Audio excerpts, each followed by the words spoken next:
recevez aujourd'hui Mathilde Panot, la présidente du groupe LFI à l'Assemblée nationale. Bonjour Mathilde Panot. Bonjour. Samedi midi, donc le rabbin d'Orléans, devant son fils de 9 ans, a été agressé violemment, insulté alors qu'il rentrait de la synagogue. Vous avez condamné l'agression, vous avez parlé d'antisémitisme que vous appelez à combattre, vous avez prononcé ces mots ce week-end, mais malgré tout vous êtes attaqué. Et je vous cite le tweet donc, de Marine Le Pen. Depuis des mois, LFI met une cible dans le dos de nos compatriotes juifs. Et fait le lien direct avec cette agression, elle vous met en cause directement en disant que vous avez une responsabilité.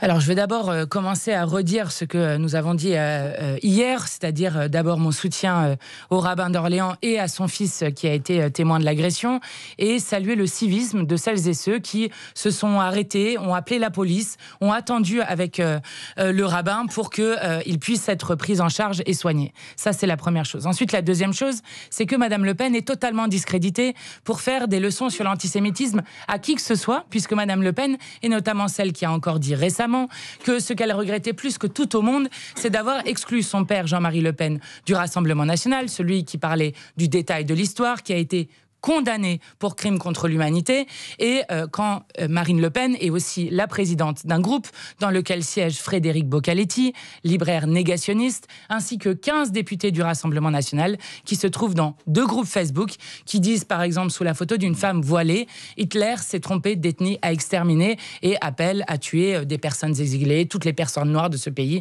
ainsi que des propos antisémites d'ailleurs. Et pourtant, Gérald Darmanin, le ministre de la Justice hier, fait précisément le parallèle entre LFI et le RN en disant que le RN, pour le coup, s'est éloigné, à dénoncer les propos de Jean-Marie Le Pen, alors que vous ne rompez pas avec ceux parfois qui ont un discours ambigu. Selon lui, ce sont les mots qu'il a prononcés.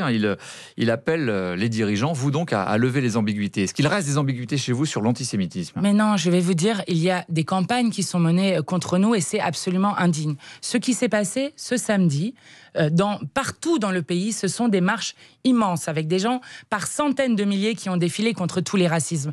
Et je veux dire, face aux incendiaires comme M. Darmanin, M.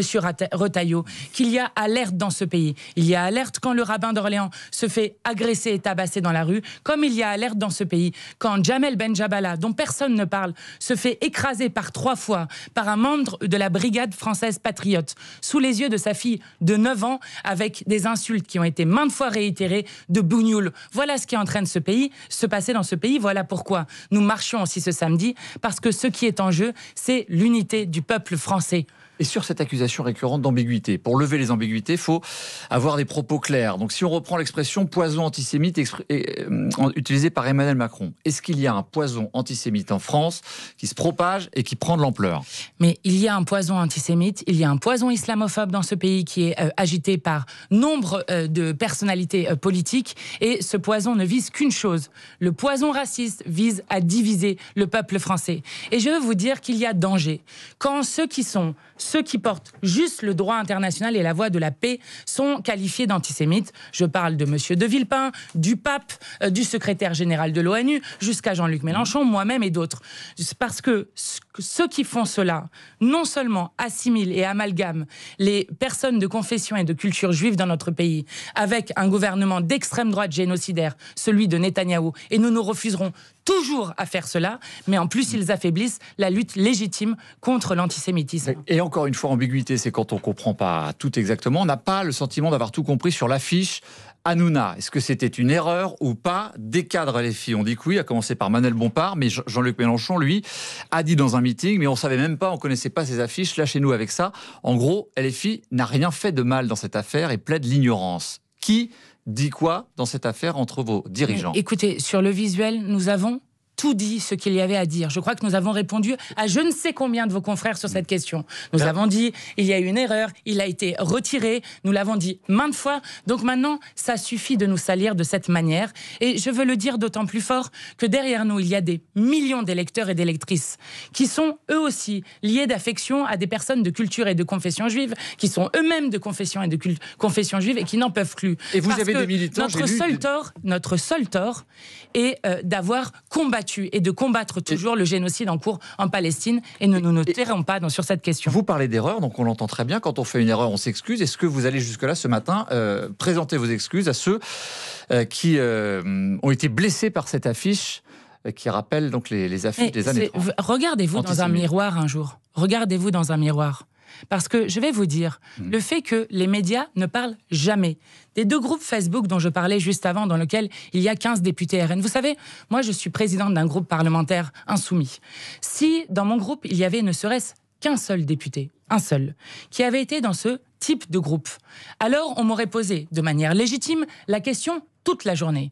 Madame Le Pen n'a jamais une question là-dessus. Monsieur Bardella n'a jamais une question là-dessus. De même sur l'UNI, qui est un syndicat à la fois proche de l'extrême droite et proche de Monsieur Retailleau. Lui avez-vous posé une seule fois la question ? Pourquoi est-ce qu'il crée un jeu de cartes antisémite à Strasbourg dans un silence généralisé ? Pourquoi est-ce qu'ils font des saluts nazis à plusieurs endroits de France ? Donc maintenant, ça suffit et je vais vous... Pas d'excuses ce matin. Mais je vais vous dire, ce qui est le propre des périodes où l'extrême droite est en train de monter et d'être banalisée, c'est de transformer les antiracistes en racistes. Nous ne sommes pas des racistes, nous sommes des humanistes qui refusons à tout moment dans notre pays qu'on trie les gens selon leur religion, leur origine, leur orientation sexuelle ou leur genre. Votre collègue Aurélie Trouvé, députée de la France Insoumise, estime que les idées, je cite, d'extrême droite contaminent, c'est un peu le développement que vous avez commencé à faire, contaminent jusqu'au gouvernement. Vous reprenez cette phrase également ? Bien sûr.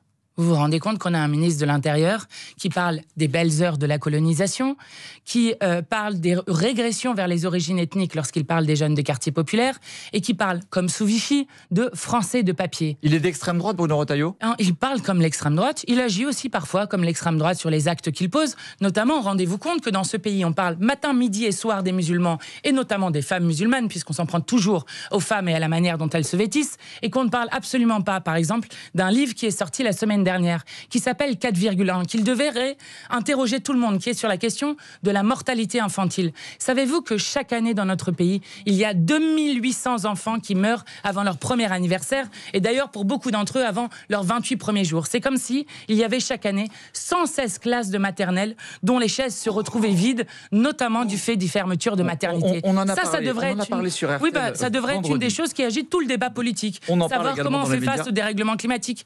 Et puis la semaine dernière, il y avait par exemple, puisque nous avons des ministres qui veulent démissionner, si on ne fait pas encore une escalade plus grande avec l'Algérie, si on n'interdit pas le voile dans le sport et je ne sais quoi, par exemple, ce sont des ministres qui acceptent d'être dans un gouvernement avec M. Bayrou, alors que nous avons entendu la semaine dernière les victimes de Betaram, qui là aussi devraient nous interroger sur le fléau que représentent dans ce pays les violences sexuelles sur les enfants et d'ailleurs les violences éducatives. Vous avez entendu le Gérald Darmanin à nouveau sur un dossier qu'il souhaite ouvrir.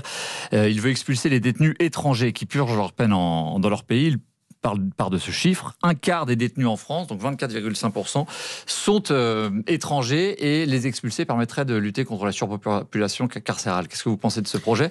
Est-ce que vous êtes pour ou vous êtes contre ? En fait, ça s'appelle la double peine.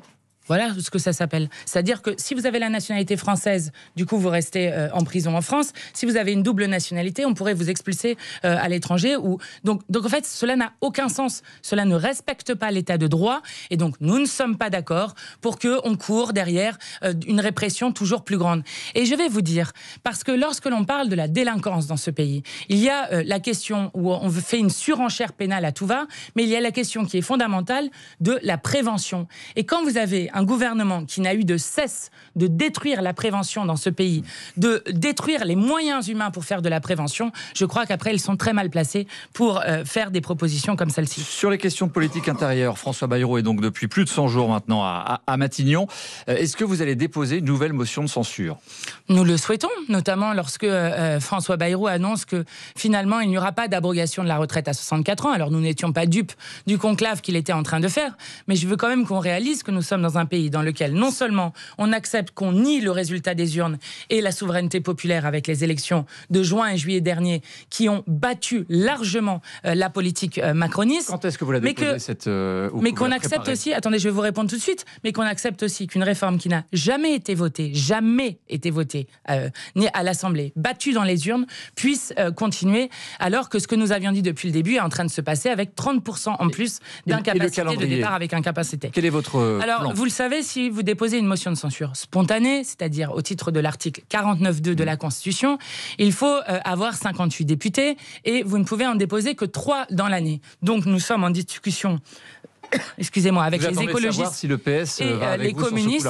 Nous avons demandé aux écologistes et aux communistes, et donc nous attendons les réunions de groupe qui vont se passer pour pouvoir savoir si nous pouvons déposer cette motion. Merci beaucoup Mathilde Panot Merci d'avoir été avec nous sur RTL. Je rappelle que vous êtes la chef de file des députés insoumis à l'Assemblée nationale. Bonne journée Mathilde Panot. Et vous restez avec nous, puisque dans un tout petit instant, c'est l'œil de Philippe Cavrivière. Il est 7h52 sur RTL. Bonjour Philippe. Et bonjour. Ça va? Oui, vous? Oui, pas mal. Mathilde Panot, la chef des députés de la France insoumise à l'Assemblée nationale, est bien sûr restée pour votre chronique. Et l'on m'appelle l'oriental. Vous avez tous reconnu Yves Duteil. Il nous manque, Yves. On a très peu parlé de sa disparition. Il a fait une fausse route en mangeant une merguez. Et je trouve ça injuste. C'est évidemment Enrico Macias, victime récemment d'un double attentat. Il y a eu des boules puantes lancées pendant son concert. Et pire encore, Thomas Soto l'a rejoint sur scène pour chanter. C'est Thomas Soto. Non. C'est Thomas Soto? Oui, c'était la semaine dernière. Un nouveau drame de l'antisémitisme. Shalom Mathilde. On dit tout à l'auditeur. Je n'aime pas cacher. On s'est vu samedi à la synagogue pour la Bret Mila du petit dernier des Ben Soussan, le petit Samuel.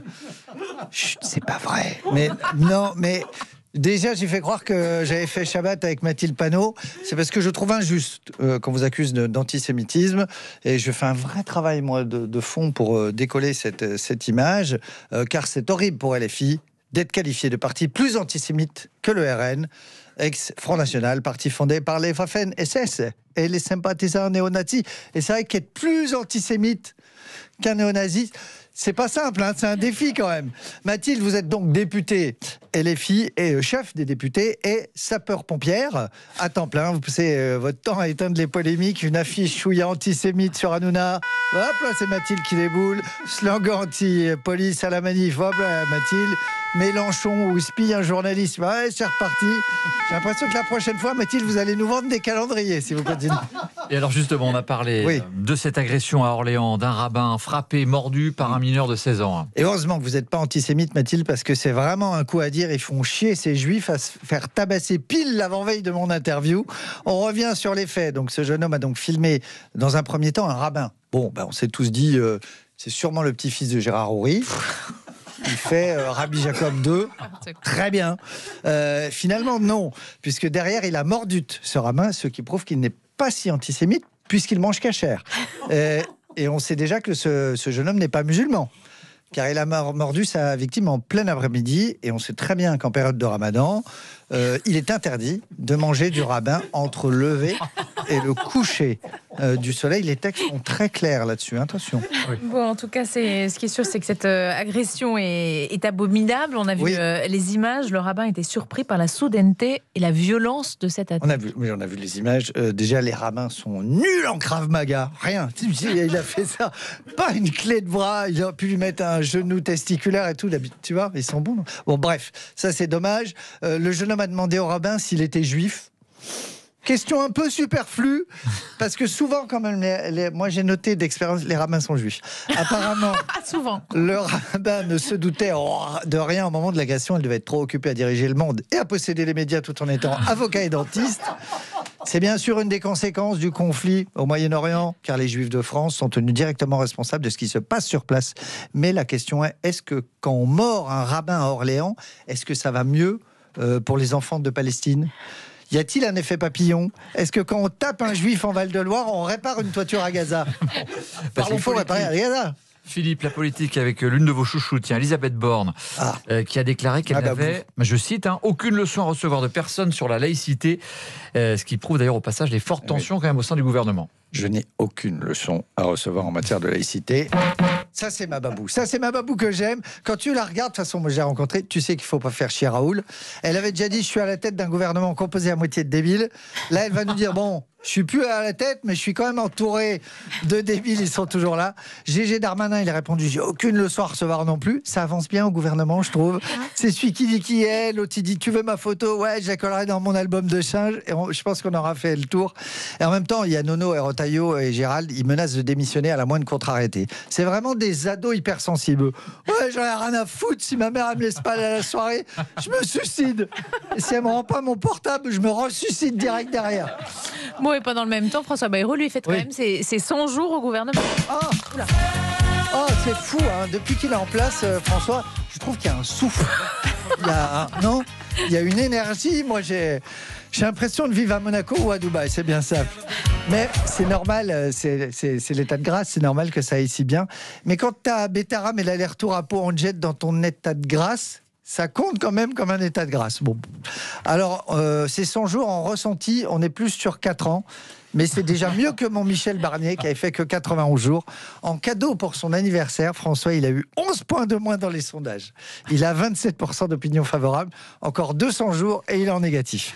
Oula, il est 8 heures. Ça suffit maintenant. Oui, j'arrête Jean-Luc. C'est bon, je dois rendre à 8 heures. Vous arrêtez, mais vous revenez tout à l'heure, 8h20.